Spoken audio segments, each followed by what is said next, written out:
This computer. Good afternoon. My name is Chris Daniel. I manage EKU Online's faculty professional development efforts and also teach in our instructional design and learning technology master's program. My colleagues in ed tech, instructional systems, and other fields, they know that today's speaker doesn't need an introduction. I'm sure that many of you in academia have had conversations with influential authors and prominent figures, and let me just say it's a special feeling to make our speaker's acquaintance and to gain his perspective on what I think is really an essential topic, especially for our students coming into these professions. And I just want to add that he really cared enough about EKU and our needs that he took the time to tailor the session today to that. So now this part I'm going to read. Dr. Robert Kozma is an emeritus director and principal scientist at SRI International in Silicon Valley. And he worked there for around 10 years, and 20 years prior to that, he was at the University of Michigan as a professor and research scientist. He's authored or co-authored more than 75 academic articles, chapters, and books on technology, design, and education. And he has consulted on technology policy and education transformation in support of economic and social development with the ministries of education and other agencies in Egypt, Jordan, Singapore, India, Thailand, Norway, and Chile, as well as with the Intel Corporation, Cisco, Microsoft, the World Bank, UNESCO, the IEA, and the Ford Foundation. His most recent book, Make the World a Better Place, Designed with Passion, Purpose, and Values, will be available in April 2023 from John Wiley & Sons. I'll post a link to that in the text. Dr. Kozma, thank you so much for being with us today, and the floor is yours. Thank you very much, Chris. I really appreciate it. It's great to be there or here in Kentucky virtually. And I look forward to this session and think we'll have an enjoyable conversation today. Let's see, launch the shared screen and we can get started.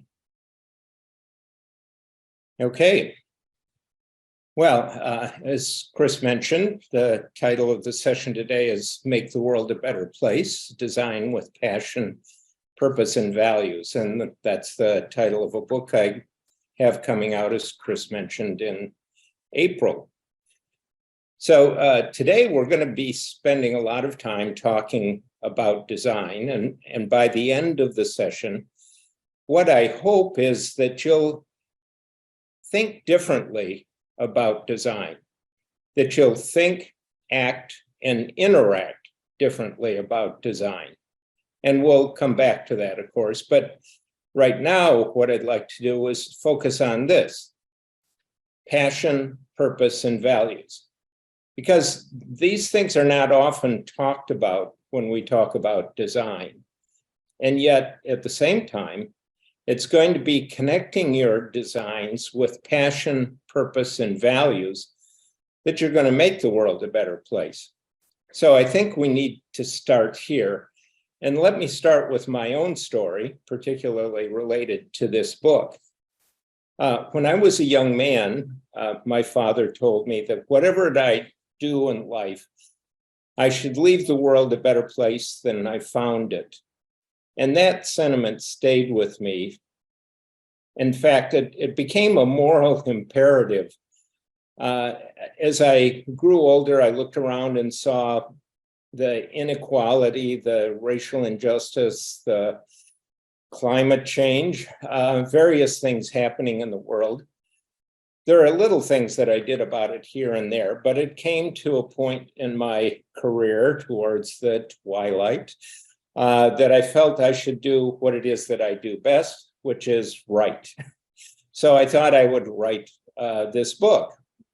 And when I first started, I thought it would take 9 months and I could do it off the top of my head. Well, 3 months, 3 years later, I was still working on this book. And despite all of the problems and issues and going back and forth, doing the research needed to write this book, a lot of effort and a very patient wife, I was able to complete it and look forward to having it available in April. but it was really the passion and the purpose and the values that I brought with me that made the book possible. But let me introduce you to another person whose passion, purpose, and values has shaped what it is that he does. This is a friend of mine. Well, actually, it's not a personal friend, but I've eaten at many of his restaurants. This is Chef Jose Andres. Chef Andres is a 53-year-old Michelin 2-star chef from Spain who's credited with bringing small plates to the American cuisine. He's also started more than 25 restaurants in Chicago, New York City, Washington, D.C., around the country and around the world. One of the restaurants is Mini Bar. It's a restaurant in Washington, D.C. And patrons at the Mini Bar wait months to get to the restaurant and pay $295 for one of Chef Andres' delicious meals. And that's before wine. Needless to say, that's not one of the restaurants that I've eaten at. But this is what the magazine Talk has to say about Mini Bar. Mini Bar by Jose Andres, a 2-star Michelin restaurant, is a study in avant-garde cooking, where each bite is designed to thrill the senses by pushing the limits of what we've come to expect and what is possible from food. Now, where the patrons of Mini Bar pay $295 for a meal, there are thousands of people on the border of Poland and Ukraine who get Chef Andres' simple, delicious meals for free. And this is through the World Central Kitchen. Chef Andres started the World Central Kitchen in 2010 in response to a major earthquake in Haiti. And since then, he and his organization have responded to all kinds of human and natural disasters around the world.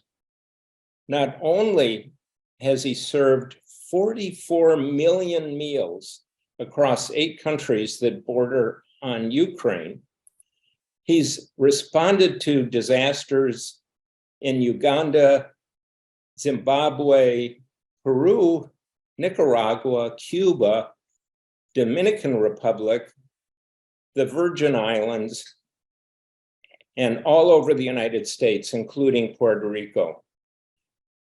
In 2017, Chef Andre and the World Kitchen were first to respond to the disaster created by Hurricane Maria. And he and his team set up kitchens all over the island and recruited 20,000 volunteer chefs, cooks, and others who, despite all of the odds, with the roads washed out and the infrastructure, the electricity, the internet wiped out by the hurricane, were able to feed 3 million meals to people in need. So what was the passion, purpose, and values that Chef Andre brought to this endeavor? Well, he wrote a book about his experience in Puerto Rico called We Fed an Island. And in that book, he says this: it was hot, sweaty, exhausting work, but also life-changing and inspiring. Channeling our love to do something as simple as this, to feed the people. He goes on, the passion to help our fellow Americans was a big reason why we stayed united and why we cooked for so many people. Well, the purpose of World Central Kitchen is this: simple, to feed those suffering from harm. And the way he puts it on his website is World Central Kitchen is first to the front lines, providing a response to humanitarian, climate, and community crises. And his values stated on the website are these: empathy, equity, collaboration, adaptability, sustainability. And he summarizes with this quote: "A plate of food is much more than food. It's a message that someone far away cares about you and you're not on your own." So this is what Chef Andre brought to the disasters that he saw in the world: his passion, purpose, and values.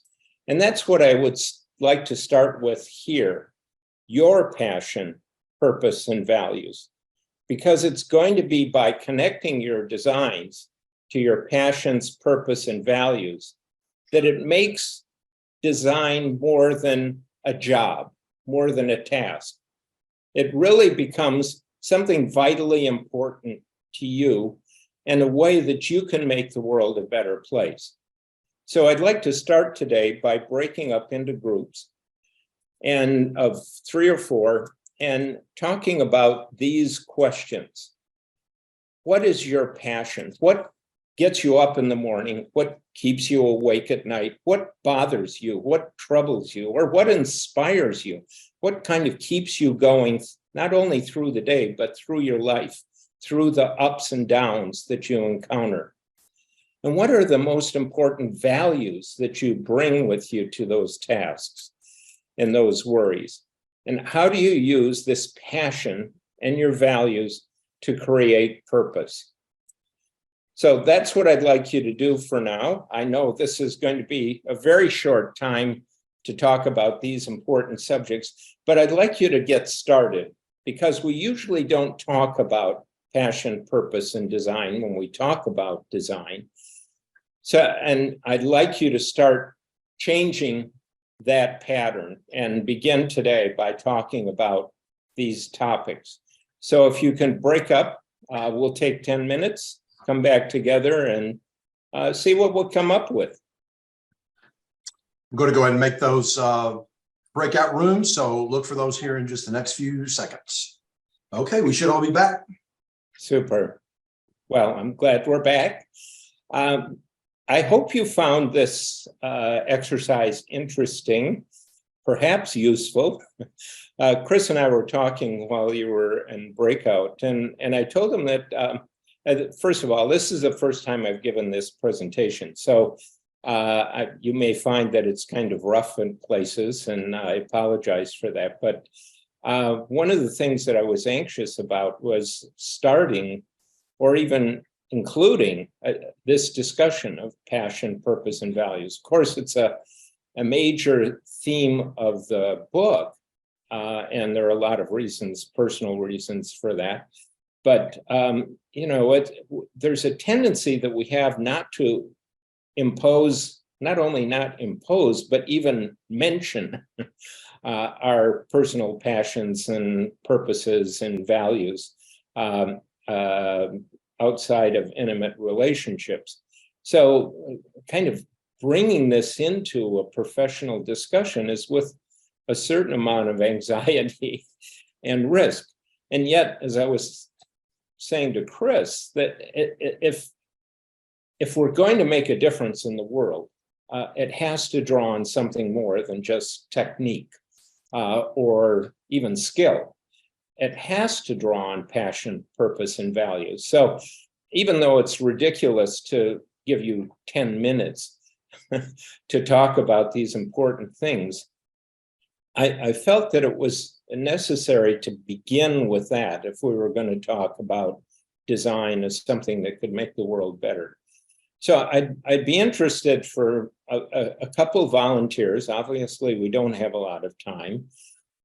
It was more important for you to talk to each other than for you to talk to me. But I would be very interested in hearing a couple of volunteers and what you came up with. What are some of the passions that you're starting with, that you feel drive your life? And then we can begin talking about how we might connect that to your designs. Any volunteers? I can only see a handful of people. So if somebody could just unmute your mic and chime in, I'd really love to hear about your passion. Our group talked about the power of education to break cycles and our own passion for learning and wanting to share that with other learners. Great. So, so your passion is not as learning yourself, but also other people's learning. Is that right? Yes, that's correct. Super.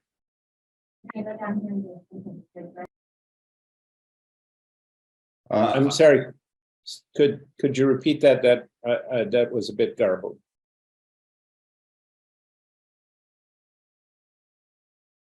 Anybody else want to share your passions? I think I got from my grandfather, who worked in a machine shop for 50 years, fixing things. He was always great at fixing things and building things and making things run. And so I think I like that. I like to think that's what I do. I don't know if I actually Super. do, but Super. How about one more?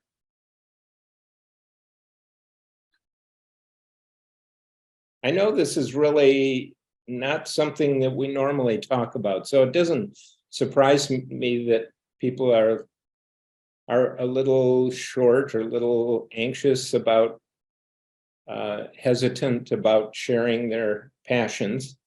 But if you are comfortable enough to say a few words, it'd really be great. Sure.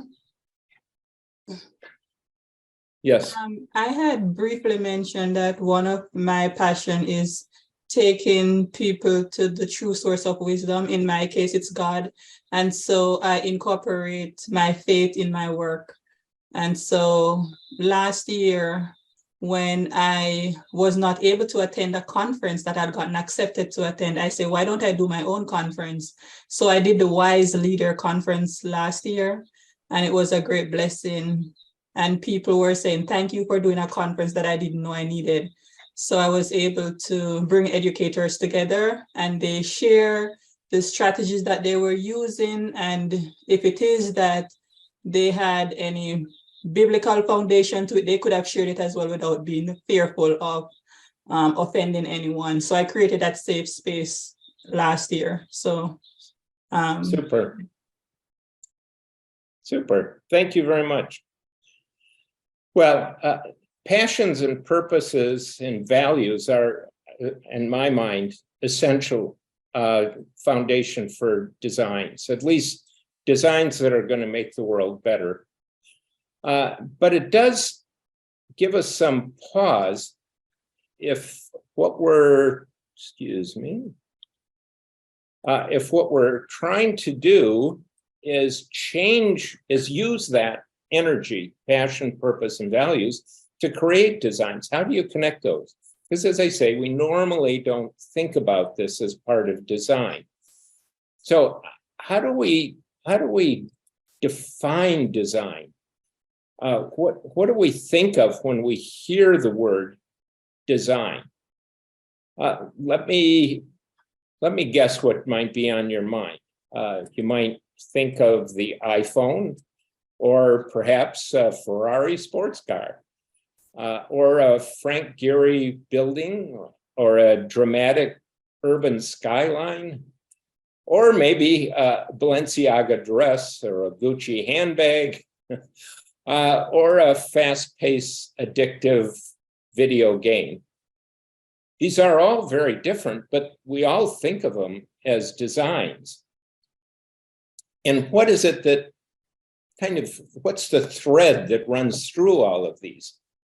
Well, they're all things.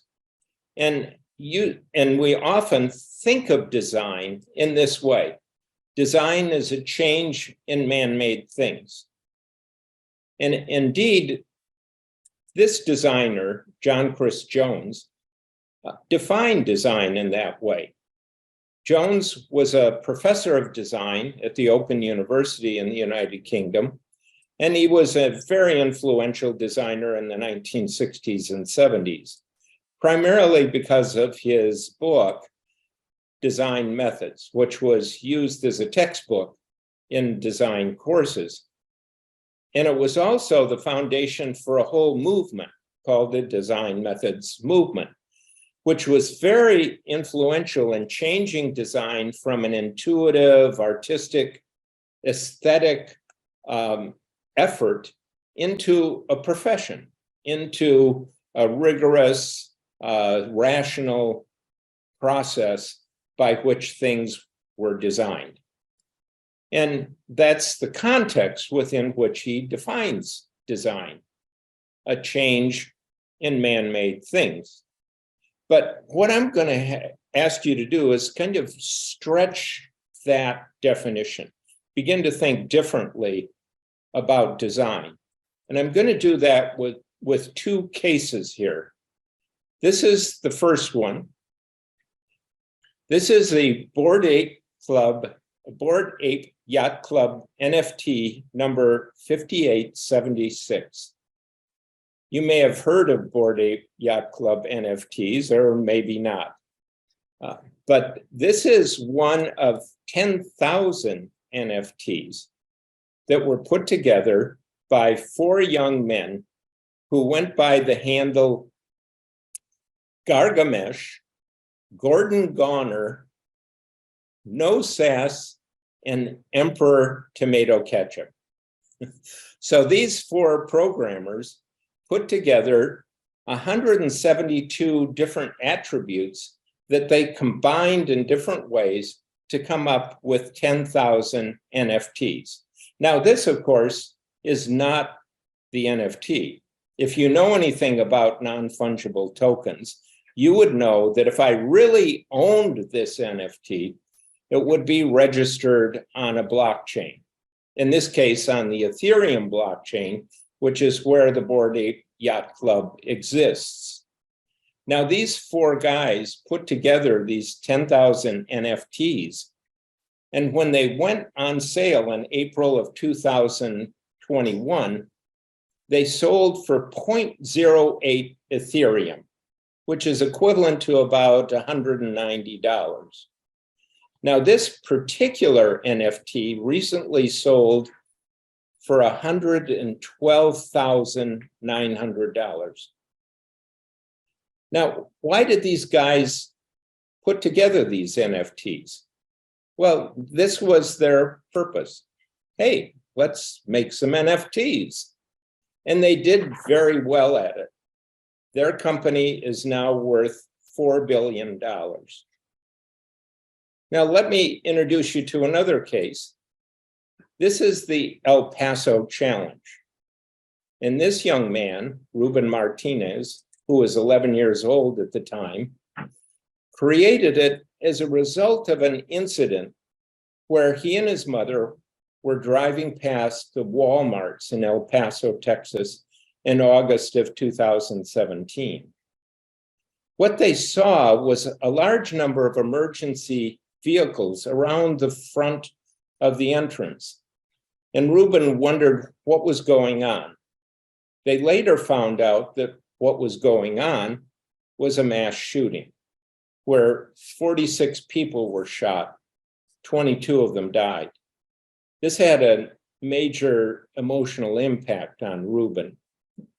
And as a result of his mother helping him process these emotions, he came up with this idea of the El Paso Challenge, where he posted on social media a challenge that people come up with 22 acts of kindness to correspond to the 22 people murdered that day. Now, why did Ruben do this? What was his purpose? This was it. This will show the world that people from El Paso, Texas are kind and care for each other. Now, these two efforts don't fit how it is that we think of design, at least if we think of design as a change in man-made things. But what I want you to do is think about this. And I'd like to do another breakout where you think about these particular cases, the Bored Ape Yacht Club NFT, the El Paso Challenge, and maybe even World Central Kitchen. And you ask yourselves, are these designs? If so, what makes them designs? And how do they differ from each other? So I think that will make for an interesting discussion. And I'd like to take 10 minutes to do that if we can break out again. For sure. I'll open up the rooms again. Could you put back on the screen what we should be discussing? I just want to take Yep, there you go. Thank you. Before I go to the room. Sure. Okay, I'll go ahead and open the rooms. And we're back. Super. Well, welcome back. I think perhaps you may have found that this discussion was a little bit more comfortable than the previous one. And I hope to hear from more of you this time. Again, could we have some volunteers? And if you just unmute your mic and jump in, that'd be great. Are these designs? And if so, what makes them designs?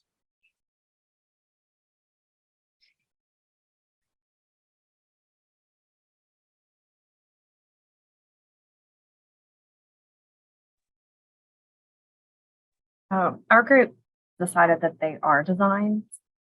So we kind of looked at a very basic rudimentary instructional design model is having an objective, having an intervention, and then being able to evaluate or measure your success. And so when we thought about the NFT, they had an objective. They wanted to make NFTs, and then they did it, and then they sold it, and then you could measure that as, have some sort of evaluation, whether it's successful or not. And then the same thing with the El Paso Challenge. The boy had an objective. He wanted to show that there are kind people in El Paso. And the intervention was, going out there and having acts of kindness, and then being able to, you can measure the success of that. Were they able to, have these acts of kindness in the community? That was our discussion. Great. Well, that's a really good point. And in fact, with the El Paso Challenge, there were 7,000 postings about acts of kindness that people created in response to the challenge. So that was certainly a measure of impact. Any other thoughts on whether these are designs and what makes them designs, or what are designs? How are we thinking about designs in this context? Any other thoughts on that?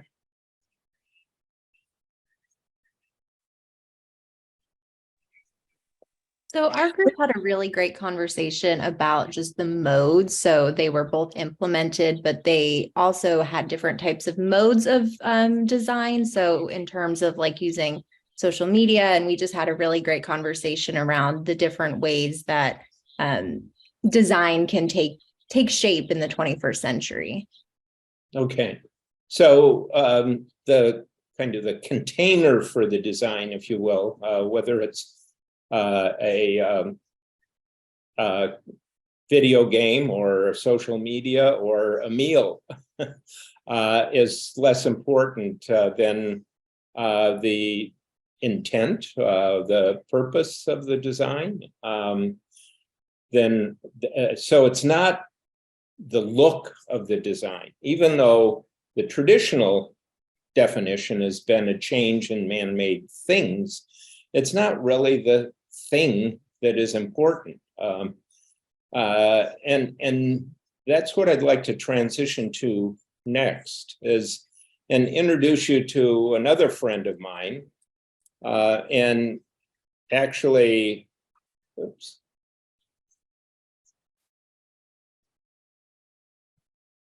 I did know Herb Simon.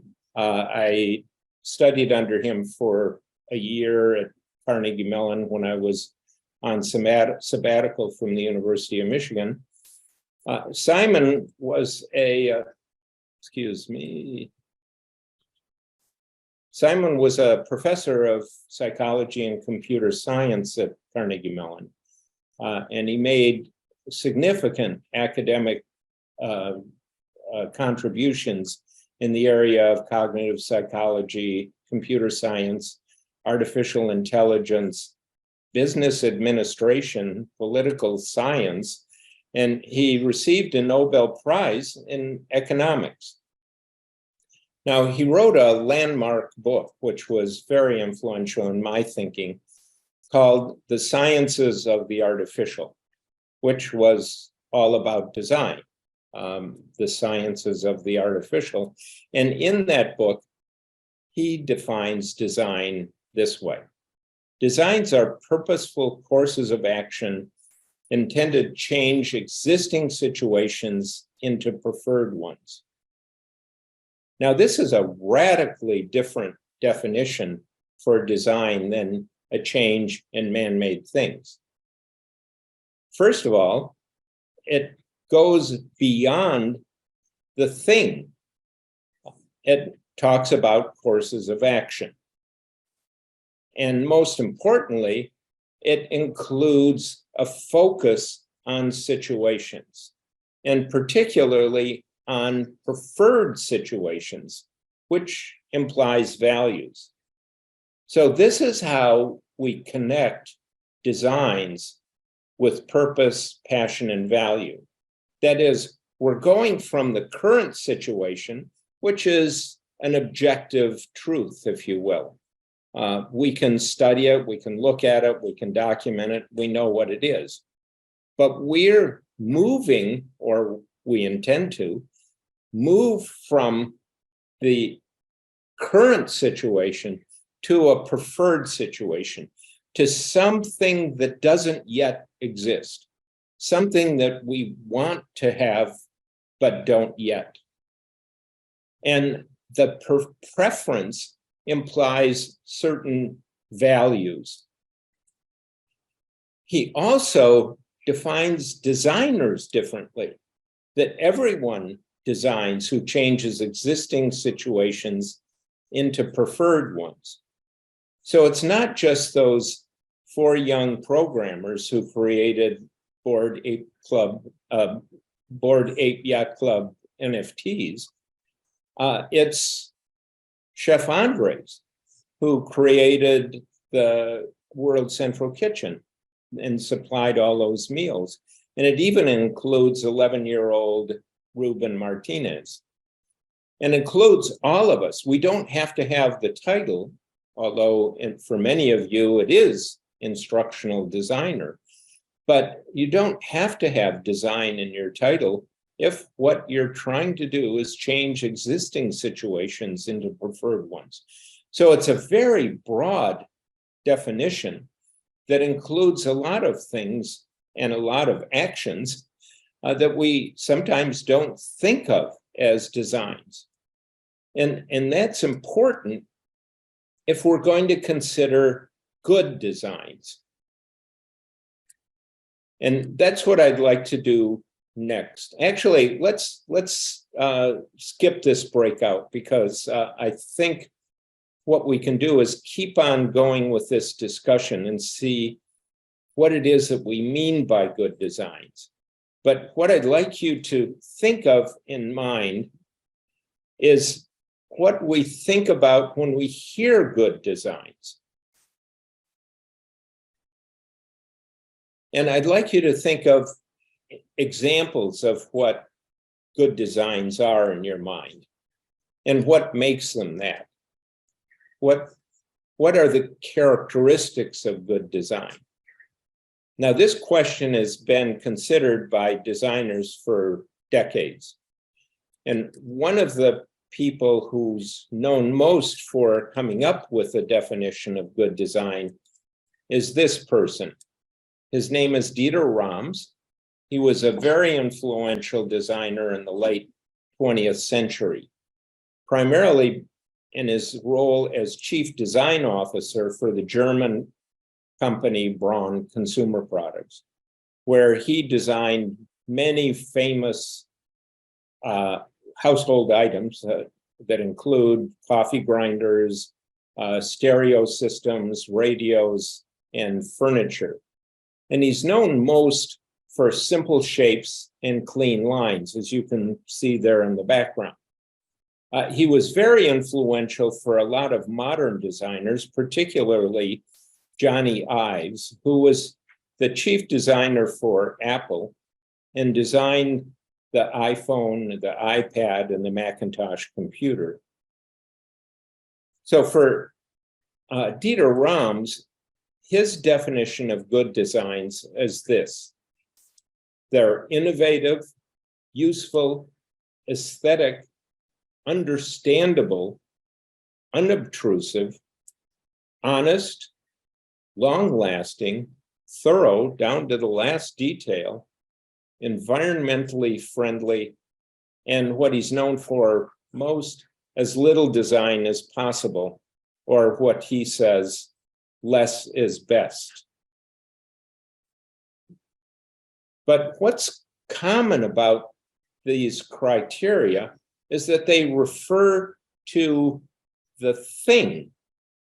And if we use Simon's definition of designs as purposeful courses of action aimed at changing existing situations into preferred ones, we have to go beyond the thing when we think about characteristics of good design.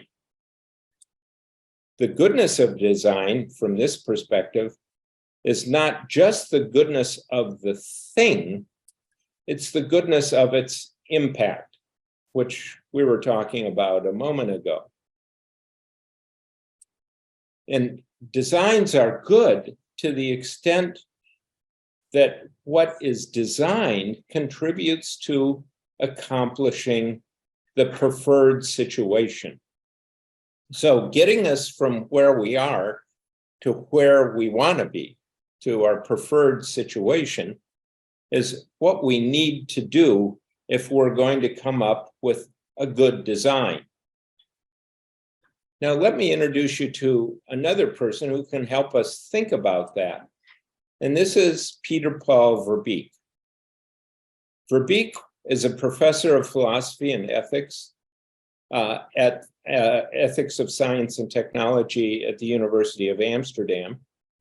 And he wrote this book, Moralizing Technology, Understanding and Designing the Morality of Things. In this book, he says that technology and designs materialize morality. What does he mean by that?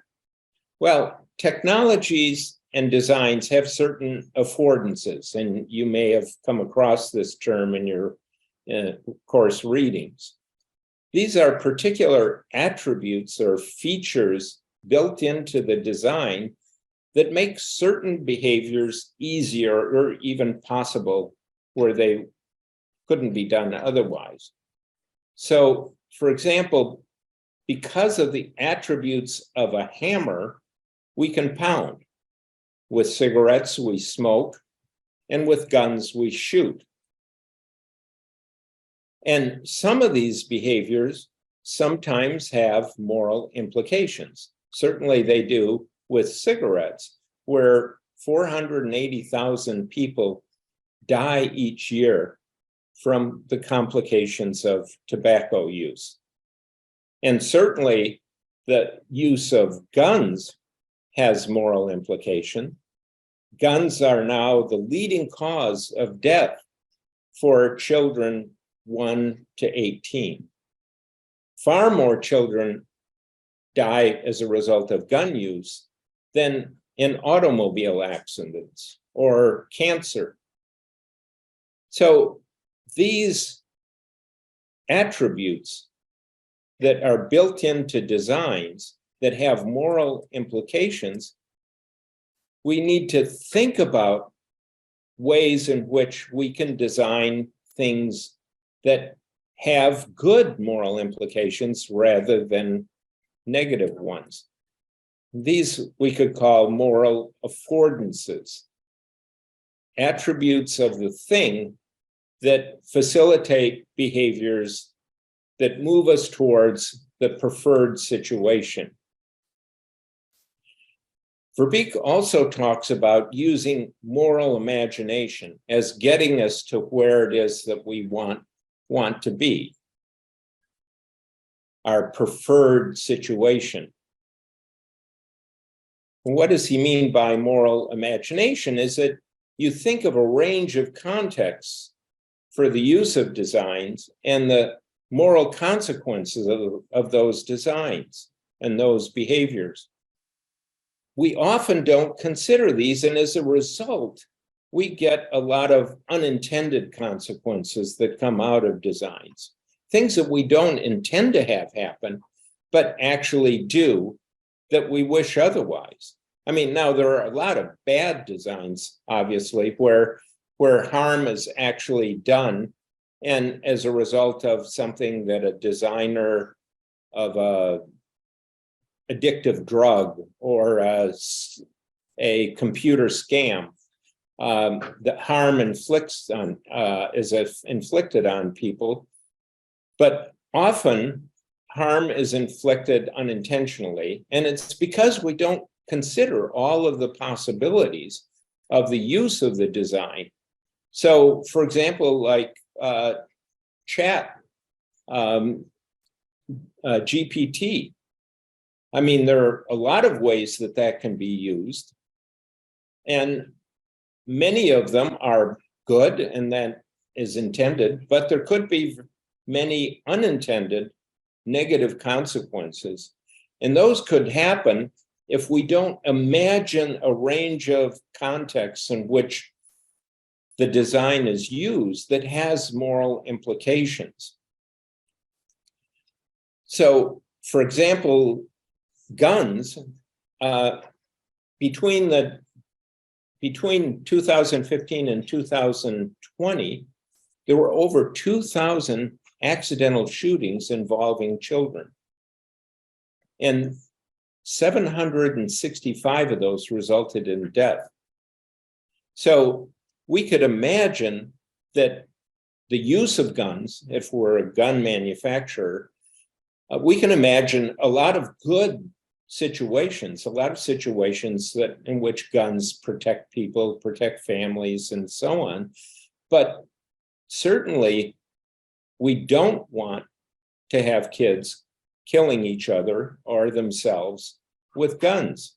So if this kind of moral imagination happens during the design, we can think about ways of designing guns that reduce the likelihood of these behaviors that we don't want, that are morally unacceptable. Or if we're legislators, we can think about laws that reduce the likelihood that kids have access to guns. So those are ways of using moral imagination that allow us to create preferred situations with our designs, to move from where we are to where we want to be, and to make the world a better place. Now, another way of thinking about this is, what is the process by which we take a good design and move to a preferred situation? Let me introduce you to Michael Sandel. Sandel is a philosopher and professor of law at Harvard University and teaches a number of courses, particularly the course Justice, which he not only teaches on campus, but teaches to thousands of people online. In fact, it's the largest enrolled online course in the country. He's an author of many books, including a book called Justice, Tyranny of Merit, and What Money Can't Buy. And what Sandel would tell us to do in thinking about how to get from the current situation to a preferred one is to use moral reasoning. And he describes this process. It begins when we're confronted with a moral problem. And to use our terms, it's a problem of a difference between the current situation and a highly valued preferred situation. So let me make this more concrete. Let me imagine that I'm president of a school board, and there's a controversial policy that's being introduced and considered by the board.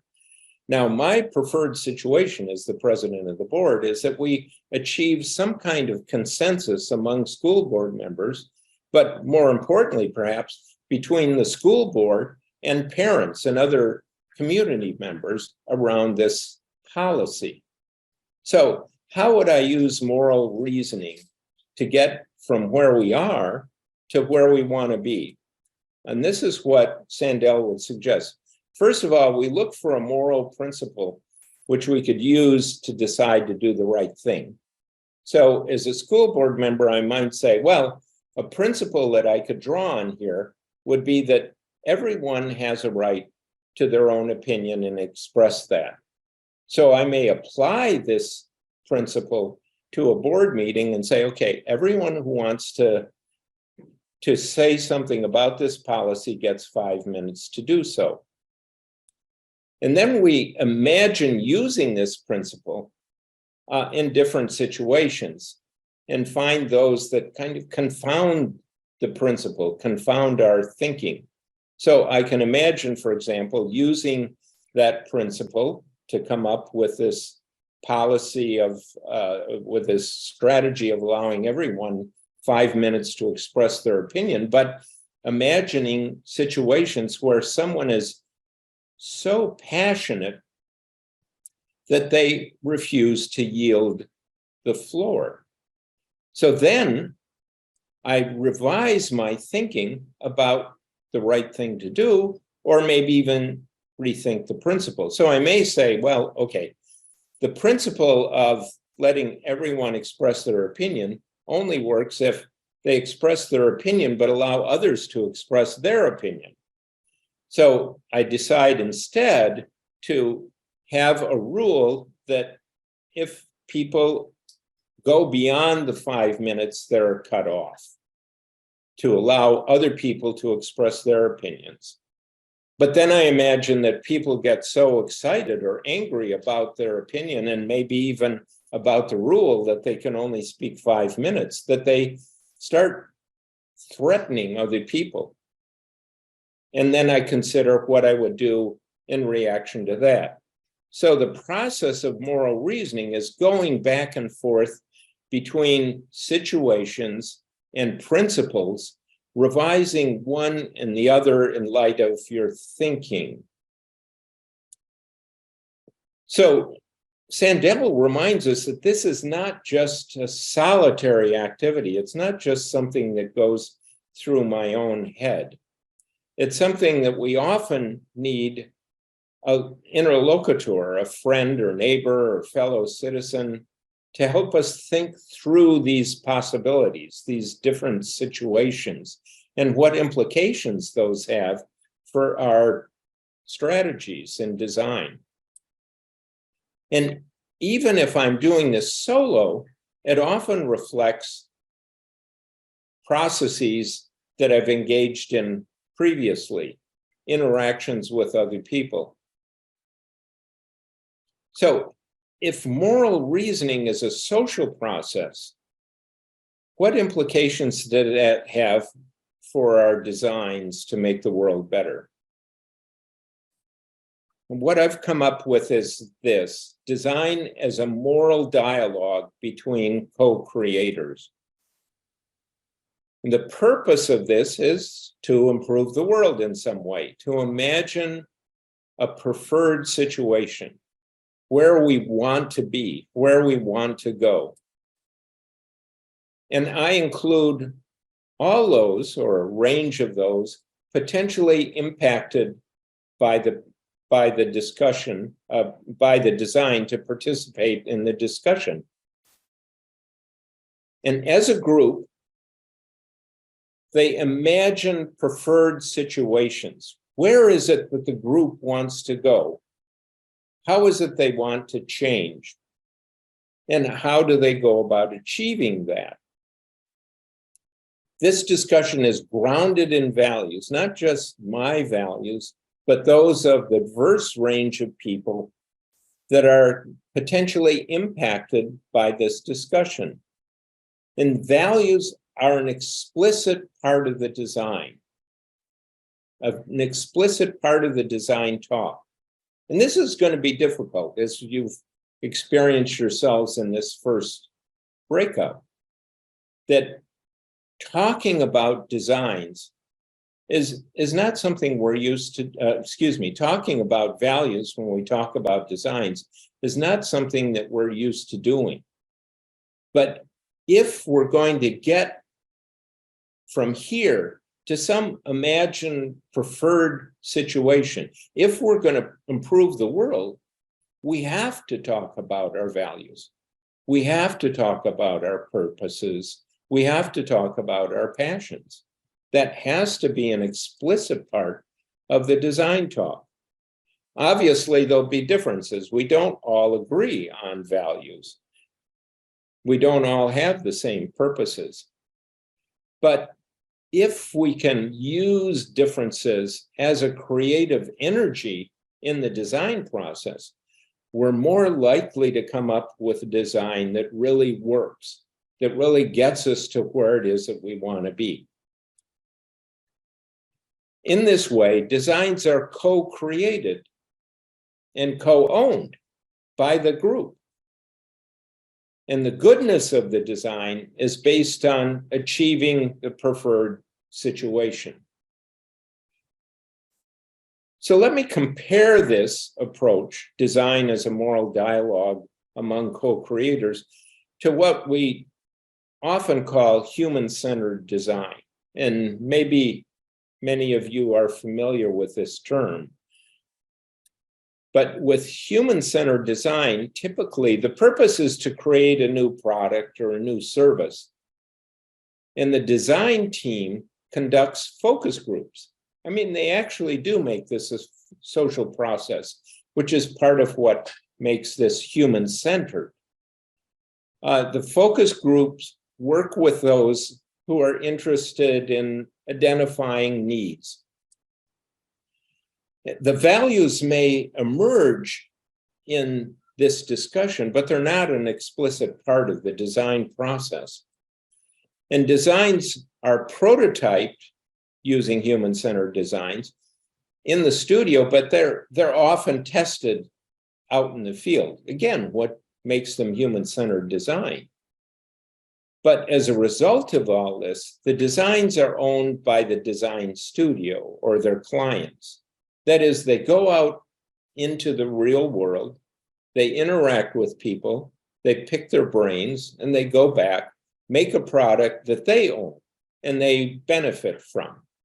Now, the people that were involved in that process may get paid some amount of money, or they may get a free copy or a free sample of the product.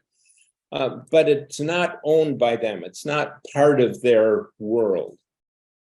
With this approach to design as a moral dialogue among co-creators, they're not just participants, they actually own the design. And the goodness of that design is based on their needs and their input to achieve the situation they want, whereas with human-centered designs, the goodness of the design is based on market success. How many products are sold, how much profit is made. So what does this look like in the real world? All of that is pretty abstract, but let me give you a real world example and let me introduce you to David Blankenhorn. David is the founder and president of the Institute for American Values, and he was a co-founder of Braver Angels. Now, David and his colleagues started Braver Angels in the run-up to the presidential election in 2016 between Hillary Clinton and Donald Trump. Now, one of the biggest problems that we're confronted with as a society is the divisiveness and polarization among our citizens. And that, in many ways, is tearing apart our country and our democracy. And David wanted to do something like that, about that. So he started Braver Angels with this purpose: to build civic trust, to heal the wounds between left and right. And how he did that was through these red-blue workshops, where he brought together an equal number of Republicans or conservatives or Reds and Blues or Democrats or Liberals. He brought them together in these workshops and designed the workshops in a way that people discuss personal values with each other around particular issues, with the overriding value of mutual respect. In these workshops, he creates exercises where people imagine that they're in the other person's position. They imagine different perspectives than their own. And what he did as a result of Braver Angels is create a network of over 80 local chapters across all 50 states. And he trained 2,000 volunteers to be leaders of these workshops. And those people put on thousands of events in which people attended these events, the outcome of which was it actually reduced the amount of polarity, the amount of divisiveness among people, and increased their respect for each other. Because the goal was not to change minds, but to build communities. And that's really an example of how it is that moral reasoning, moral imagination can create situations that make a profound difference in our world, that don't just produce things that we sell, they change the world for the better. They make the world a better place. So with all of this in mind, where do we go from here? And that's the important point that I'd like us to end up with. With one final breakout, I'd like to go back to that passion that you were talking about in breakout one. And maybe articulate that a bit more this time. And I'd like to have the group pick one of those passions among the group and do this. I'd like to use this passion, I'd like you to use this passion to imagine how things might be different. Imagine a better world, a preferred situation. And consider the values upon which this situation would be based. And finally, begin to brainstorm. Obviously, we don't have enough time to kind of follow through on this, but I'd like you to begin to brainstorm how you might achieve that with a design, how you might materialize morality to make the world a better place. So I think we've created a little bit more time that we can use here for a longer discussion. And maybe let's take 15 minutes and address yourself to these points, and then we'll come back in 15 minutes and debrief. Okay, I'm opening up the rooms here. Here we go. And we're back. Super. Well, welcome back. As I mentioned at the beginning, this is the first time that I've offered this presentation. So this breakout is where hopefully all came together. So I'd really be very interested in any insights that you had as a result of this. So anyone who would like to volunteer, I would really appreciate it. What is it that you got out of this? That is, in terms of the passion that you started talking about in the first breakout, how did all of these ideas that we talked about and people that we looked at and examples, how did all of this affect your thinking? How did you respond to your passion given what we talked about so far today?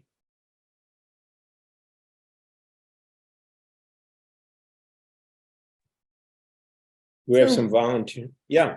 I'll go first. So we were talking about in my group, for me, I got education as a huge value from my granddad. And then from my gram, I got civic engagement. And one of the things that I am always thinking about is educating voters. And so the Braver Angels totally made me think of this organization that I volunteer with on the side and do design projects. But, you know, when we think about like situations, so I think when we're talking about educating voters, it can often be skewed in either direction, and just presenting them with good quality information so that they can make decisions on their own instead of trying to influence it in any way. And, you know, I think when we think about the way that most voters, a lot of them, and I don't mean to generalize, are making their decisions, it's often based off of the amount of yard signs or commercials that they see. But so I've been working with this organization to put information onto this website called Vote 411, which just provides information on these candidates and what their values are. Super. I really appreciate that insight, Brittany.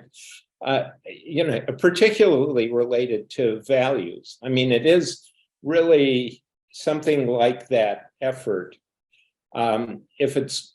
If it's approached with one set of values, like, well, we're going to kind of manipulate things so that my candidate gets elected, it's a very different design, if you will. You'd go about the design in a very different way than if your value is that, hey, we're all citizens, we all have a choice, we all have a way of influencing our own government.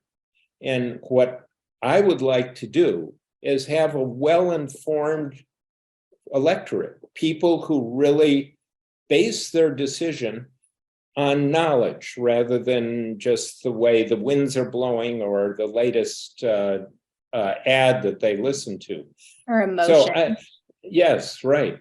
So I think that this is an excellent example of the role that values can play in shaping the design one way or the other. If you start with different values, you're going to come up with a different design and a different outcome.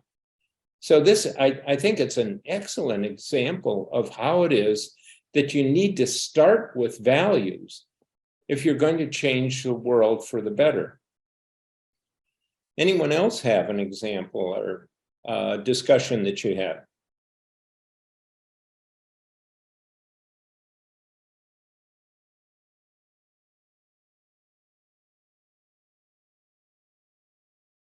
Don't be shy. Dr. Kozma, one thing that occurred to me when we were sort of talking, and it's a question maybe that you already discussed, but it speaks to this discomfort that sometimes we have.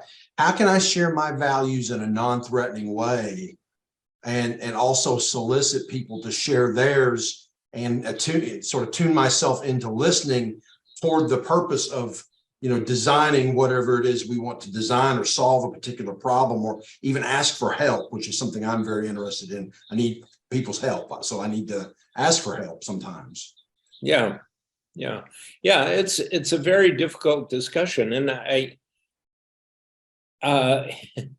it's sad because if we don't have these discussions, we end up thrashing around, and we end up creating designs for which the only value is that it makes money, is that it sells.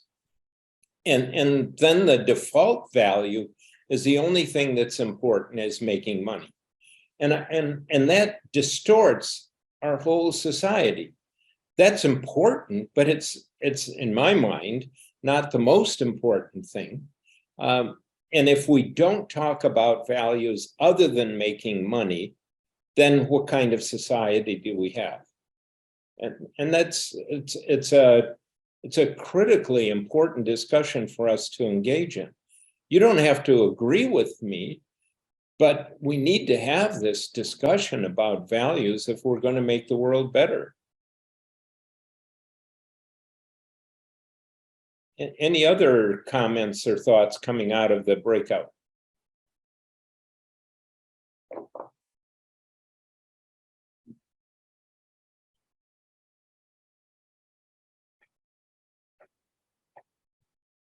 Our group, we started today off talking about love of learning, our own love of learning, and wanting to share that with other learners. And one of the things that came up that I appreciated Trina sharing was that in her high school and a lot of other high schools, there are two paths there. And Trina, you might want to speak to this since you shared it. I can. So I'm from Eastern Kentucky and graduated high school in 1998. And I think that was a period of time when we were really kind of telling people who didn't have family who went to college that they could go to college, that it was a possibility for them. And in my high school at that point in time, that turned into to pass your college preparatory or nothing. So there was no conversation with students about vocational trades, even if that was their strength and desire, because we pushed so hard for a very narrowly defined definition of education because of it being inaccessible to our population and demographics for so long. That's a good point too. I really appreciate you bringing that up, and in part because I myself was the first person that in our family that went to college, and my dad, who was a hero of mine, considered going to college after he came out of the war. He could have gotten a free education having been in the service, but it was very narrow, as you point out, very narrowly focused, and he was trying to figure out whether it would really make a difference in his life if he could get a job that he couldn't otherwise, and decided not to. And I think that really obviously affected the rest of his life. I mean, he had a very happy life, but that narrow definition of education based on a very narrow value I think precluded the whole process for him. I think that's a very good point. And again, why it is that it's so important for us to kind of begin, or at least include, a discussion of values in our designs. And particularly, I think your point is particularly relevant to instructional designers. I mean, it's easy enough to kind of begin with a given curriculum objective or standard and kind of go from there. You've done it, I've done it. It's actually pretty easy to do. And it's kind of fun.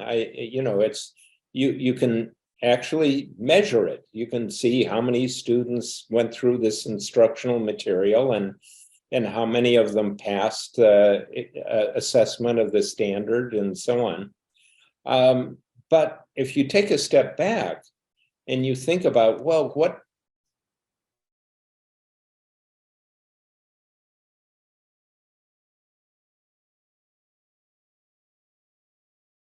And that's what you call technology. Let's wait just a minute. We'll see what happens.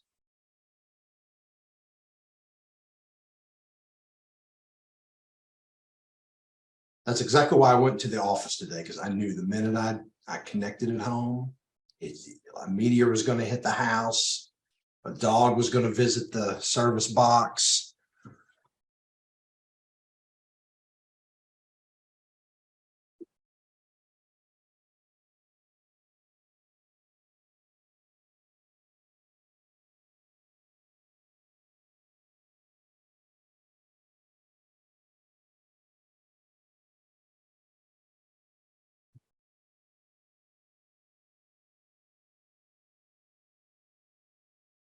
If you go to his website, and I pasted that early in the chat.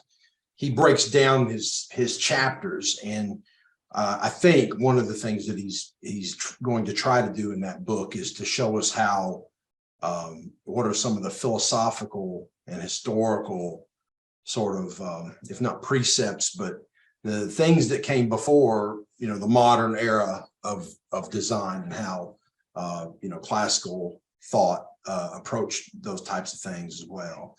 So I think that's, for me, it's going to be a very interesting read, because we make things every day, but sometimes we don't have the same level of intentionality with one product versus another, or one situation versus another. Hey, Chris, this is Steve. Hey, Steve. When does the book come out? It's in April. April. Okay. Yeah. Thank you.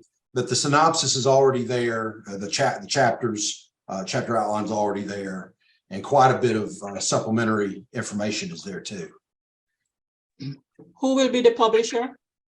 That is Wiley & Sons, I believe that it is Wiley & Sons. Yes. And let me paste the link again. I can at least do that.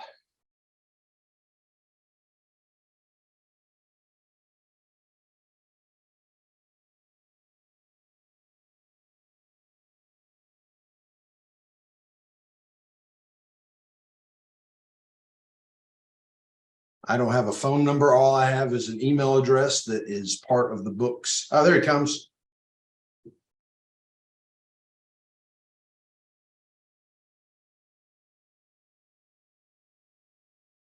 You're just in time, Dr. Kozma. That's all the coverage I had. Well, that was a surprise.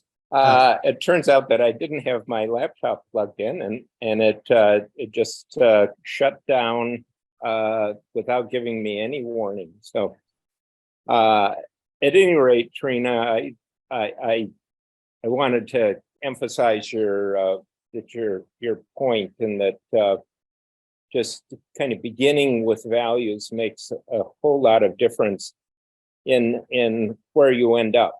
It doesn't make a difference where you start. The situation as it currently exists is what it is. But if you want to end up one place rather than another, you need to start by considering your values. So, and perhaps we can kind of end with that. And let me just summarize. Okay. Boy, it shut down everything.